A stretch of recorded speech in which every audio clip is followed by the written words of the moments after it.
Histoire de la littérature. Friedrich Nietzsche. Un nom beaucoup plus compliqué à prononcer qu'il ne le semble en le lisant. C'est André Malraux qui raconte l'histoire à propos d'un ami de son grand-père. Nietzsche à Milan, cette terrible crise de folie. Il n'y aura pas de retour. Nietzsche peut être très violent dans ses crises. Son ami Overbeck est l'ami du grand-père de Malraux, si ce n'est pas le grand-père lui-même, doivent prendre le train à Milan pour le ramener en Allemagne. On n'a pas d'argent. On prend des 3e classes. On est dans le compartiment.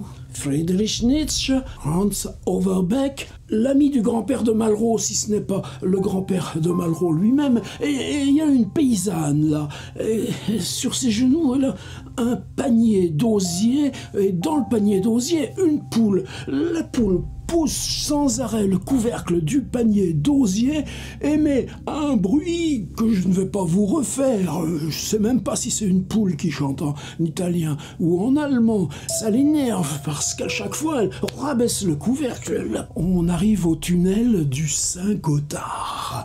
C'est 35 minutes de traversée. Mais dans les 3e classes, nous dit l'ami du grand-père de Malraux, si ce n'est le grand-père lui-même, il n'y a pas d'ampoule. Les wagons de 3e classe ne sont pas éclairés. 35 minutes dans le tunnel, dans le noir absolu, dans les vibrations. Overbeck craint une nouvelle crise, une crise de Friedrich Nietzsche dans le noir. Figurez-vous que ce que nous dit l'ami du grand-père de Malraux, si ce n'est son grand-père lui-même, c'est que toutes les 35 minutes de la traversée du tunnel, Nietzsche se met à chanter. Il chante doucement, continuellement. Et la poule, elle continue de sortir la tête du couvercle, et la paysanne de rabaisser le couvercle, et la poule repousse, et Nietzsche chante, et à leur grand soulagement,